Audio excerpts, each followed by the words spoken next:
राम मंदिर विवाद को लेकर आज आ सकता है सुप्रीम कोर्ट का अहम फैसला। बीजेपी नेता सुब्रमण्यम स्वामी ने केस की रोजाना सुनवाई की अर्जी दे रखी है, जिस पर आज सुप्रीम कोर्ट फैसला सुना सकता है। पिछली सुनवाई के दौरान सुप्रीम कोर्ट ने विवाद का हल बातचीत से निकालने का सुझाव दिया था। चीफ जस्टिस खेहर ने कहा था कि अगर दोनों पक्ष राजी हों तो वो खुद मध्यस्थता के लिए तैयार है। सुप्रीम कोर्ट के सुझाव पर मुस्लिम पक्ष बातचीत को राजी नहीं। मुस्लिम पक्षकारों ने कहा सबूतों के आधार पर विवाद का फैसला कोर्ट में ही होना चाहिए। आज लखनऊ के कान्हा उपवन गौशाला जा रहे हैं सीएम योगी। मुलायम की बहू अपर्णा ने सीएम से गौशाला आने का आग्रह किया था। अपर्णा का एनजीओ इस गौशाला चलाता है। गृह मंत्रालय ने यूपी के सीएम योगी को Z+ सुरक्षा दी। अब हर वक्त सीआईएसएफ के 36 कमांडोज योगी की सुरक्षा में तैनात रहेंगे। बड़ी खबरों में फिर लहराया एबीपी न्यूज का परचम। योगी के मुख्यमंत्री चुने जाने के दिन और योगी के शपथ समारोह के दिन एबीपी न्यूज सबसे आगे रहा। भरोसे के लिए आप सभी दर्शकों का शुक्रिया। सीएम योगी के दरबार में फरियाद लेकर पहुंचे 11 साल के हर्ष की शिकायत पर वाराणसी एसएसपी ने जांच शुरू की। हर्ष का आरोप है कि उसके पिता को झूठे मुकदमे में जेल भेजा गया है। योगी राज में ग्रेटर नोएडा के जेवर में बन सकता है एयरपोर्ट। जेवर के बीजेपी विधायक धीरेन्द्र सिंह ने सीएम योगी से जेवर एयरपोर्ट का काम शुरू करवाने की मांग की। यूपी के बरेली में कर्ज में डूबे किसान ने फांसी लगाकर जान दी। फसल खराब होने की वजह से किसान निरंजन कर्ज नहीं चुका रहा था। योगी राज में बीएसपी के बाहुबली विधायक मुख्तार अंसारी को लग रहा है डर। कहा लखनऊ से बांदा जेल भेजना मुझे मारने की साजिश है। सीएम योगी से मिलने के बाद यूपी में मीट कारोबारियों की हड़ताल खत्म। मंत्री सिद्धार्थनाथ ने कहा जाति धर्म के नाम पर कार्रवाई न करे अधिकारी। मीट की किल्लत की वजह से यूपी के देवबंद में पढ़ने वाले छात्रों को भी शाकाहारी खाना खाना पड़ रहा है। पहले छात्रों को रोज एक टाइम नॉनवेज खाना मिलता था।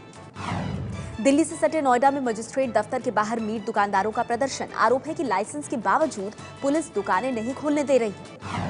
यूपी की तर्ज पर मध्य प्रदेश में भी अवैध बूचड़खानों पर कार्रवाई। इंदौर में नगर निगम की टीम ने गुपचुप तरीके से चल रहे बूचड़खानों को तोड़ा। इलाहाबाद के पास उतराव में छेड़खानी का विरोध करने पर मनचलों ने लड़की और उसके भाई की हत्या की। दोनों का शव कुएं में मिला। अभी तक कोई गिरफ्तारी नहीं। फेसबुक पर प्यार के बाद इटली की लड़की यूपी के मऊ पहुंची। कहा प्रेमी श्वेतांश को शादी के लिए अपने साथ इटली ले जाना चाहती हूं, लेकिन जरूरी कागजात के लिए डीएम दफ्तर गई तो वहां बदसलूकी हुई। एमसीडी चुनाव प्रचार के लिए आज दिल्ली के बुराड़ी में शाम 4 बजे केजरीवाल की पहली रैली।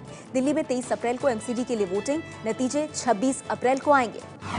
गुजरात के गांधीनगर में बीजेपी अध्यक्ष अमित शाह से मिले कांग्रेस विधायक दल के नेता शंकर सिंह वाघेला। कहा शिष्टाचार के नाते मिला हूं, इसका राजनीतिक मतलब ना निकाला जाए। दिल्ली में गर्मी ने पिछले 7 साल का रिकॉर्ड तोड़ा। 7 साल में कल पहली बार मार्च महीने में पारा 38 डिग्री के पार पहुंच गया था।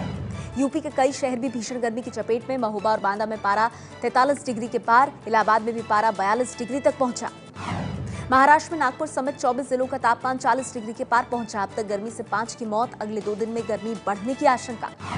गुजरात में डीजीपी ने सभी पुलिस थानों से एसी हटाने का आदेश दिया। कहा एसी की वजह से पुलिस वाले थाने में ही बैठे रहते हैं। एनआरआई और विदेश से लौटे लोगों के लिए पुराने नोट बदलने का आज आखिरी दिन। देश भर के आरबीआई दफ्तरों में कल से नोट बदलने के लिए भीड़ लगी।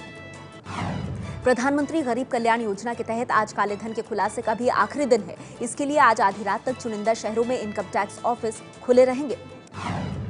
बैंकों में अपना केवाईसी अपडेट करवाने का भी आज आखिरी दिन है। अगर बैंक खाते में आपकी जानकारियां अपडेट नहीं हुई हैं, तो बैंक लेन देन पर आगे रोक लगा सकता है। दिल्ली में BS3 इंजन वाली बाइक पर 10,000 तक की छूट की वजह से शोरूम्स में भारी भीड़। आज BS3 गाड़ियों की बिक्री का आखिरी दिन है। कल से BS4 इंजन वाली गाड़ियां ही बिकेंगी। हरियाणा के जींद में बाइक शोरूम्स में लोगों का तांता। यहां BS3 बाइक और स्कूटी पर 20,000 तक की छूट मिल रही है। दिल्ली का पहला प्राइम सिंगल स्क्रीन मशहूर थिएटर रीगल 85 साल बाद बंद हुआ है। खबर है कि जल्द ही रीगल की जगह नया मल्टीप्लेक्स बनेगा। महाराष्ट्र के अहमदनगर की जेन इलेक्ट्रिक कंपनी ने गुड़ी पड़वा के दिन अपने कर्मचारियों को मारुति ऑल्टो कार गिफ्ट की। कंपनी के 25 साल पूरे होने पर कर्मचारियों को तोहफा दिया गया। दिल्ली के छावला इलाके में स्कूटी पर जा रही मीना नाम की महिला और उसके भतीजे की हत्या। आपसी रंजिश में हत्या का शक। दिल्ली के पास गुरुग्राम में पूर्व विधायक भूपेंद्र चौधरी और उनके समर्थकों पर बुजुर्ग महिला से मारपीट का आरोप। पूर्व विधायक पर ओल्ड एज होम के नाम पर सेक्स रैकेट चलाने का आरोप। यूपी के मुजफ्फरनगर में सरकारी गर्ल्स स्कूल के हॉस्टल में वार्डन ने कपड़े उतरवाकर छात्रों को टॉर्चर किया। आरोपी महिला वार्डन सस्पेंड। यूपी के मुरादाबाद में महिला ने पति पर दहेज को लेकर तेजाब फेंकने का आरोप लगाया। केस दर्ज होने के बाद पुलिस फरार पति की तलाश में।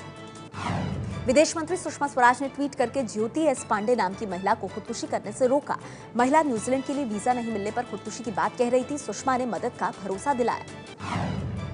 रिलायंस जियो के अनलिमिटेड ऑफर का आज आखिरी दिन है। सेवाएं जारी रखने के लिए कल से चार्ज लगेगा। मास्टर ब्लास्टर सचिन तेंदुलकर ने खुद का मोबाइल ऐप 100 MB लॉन्च किया। क्रिकेट के दीवानों को ऐप पर सचिन से जुड़ी खबरें और जानकारी मिलेगी। ये है ABP न्यूज, आपको रखे आगे।